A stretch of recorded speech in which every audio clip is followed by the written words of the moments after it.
I'm very excited to be joined by Clarke from Mind Body Bowl. Thank you for having me. I feel like this is I get a really good deal out of this. How did you first start getting into yoga? I made quite a big change to my diet and my lifestyle kind of 6 years ago, and yoga was a really, really good tool during that time for helping me to really connect with myself. Had a little bit of time off. I'd been sort of made redundant and ended up running off to India and doing a yoga teacher training, thinking that would sort of buy me some time.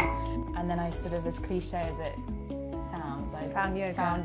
Yeah, and the rest is history. I came back, started teaching, and here I am now. In the morning, do you have something you'd suggest to somebody to do? To bring in the power of yoga from a mental side, you place a hand on the chest and a hand on the belly. Yeah. And you imagine that you're drawing your breath in, filling from kind of the belly first, and then the rib cage, and then the chest. Right. And then as you breathe out, it goes from the chest, the rib cage, the belly, and then you sort of draw the abdomen in at the end. So you're training your breath to go a little bit deeper, which is amazing for kind of settling any anxiety and just setting ourselves up from a really calm place in the morning. A friend of mine talks about the power hour, which is like this really early slot in the morning when you just do, she's called Adrienne, she's amazing, but she's got a podcast called The Power Hour.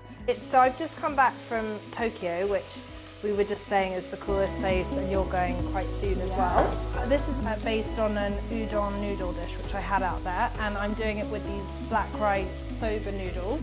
You can buy mushroom powder, I don't know if you know about this, but it's really great, and it's a nice thing to put into like soups to add that kind of extra depth of flavour. It's like a go-to meal that you'll make. Steaming a broccoli and then making like a really delicious dressing with tahini and tamari, and that's my real, like, if I have nothing at home.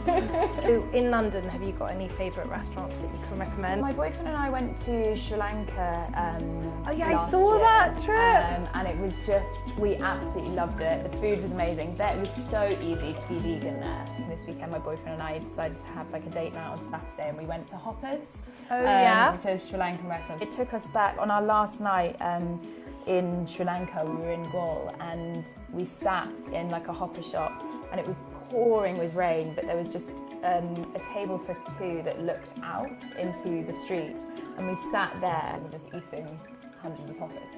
And we sort of ended up just by chance in the same kind of seats in the restaurant in Soho this weekend, and it took me back. When you're in the kitchen, do you have a cooking track? I love disco. Oh, nice! I don't know how to tackle this in an elegant way. I know, it's not. You know what? In Japan, it's all about slurping. Slurp, right? My goodness. That is so good. Thank you. Oh, thank you so much for coming. Thank you for cooking for me.